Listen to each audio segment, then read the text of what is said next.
បាទសួស្តីពុកម៉ែបងប្អូនមកចាស់មកថ្មីនៅមានមន់ស្រែចូលទៀតនេះ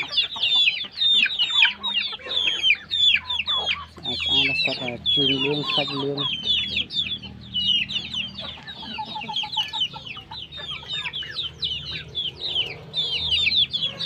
ត្រង់នេះមេ3ឈ្មោះ3មកត្រង់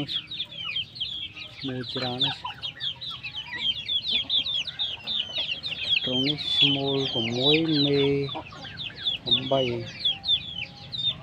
បងប្អូនណាត្រូវការអាចឆាតសួរបានលេខទូរស័ព្ទ087 517 153 97091 97 24 98 741មិនខ្សែចំមកបងប្អូន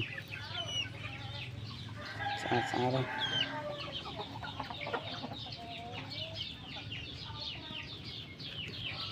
ប្អូនត្រូវការយកទៅធ្វើពូជធ្វើបាក៏បាននេះសិតតែសាច់លឿងឈ្មោះក៏សាច់លឿងនេះ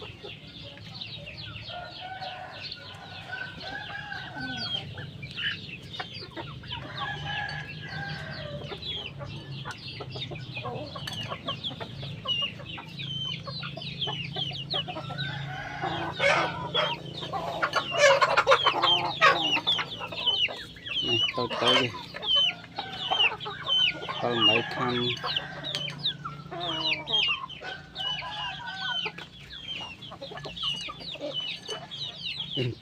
ខាំ4ខាំ5ខាំបងប្អូនណាចង់បានអាចឆាតសួរបាន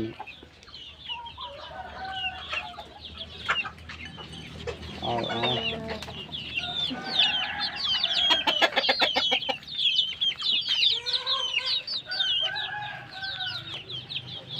នៅនោះមកស្បុកទៀត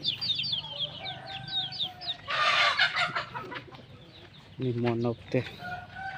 ខ្លួនឯង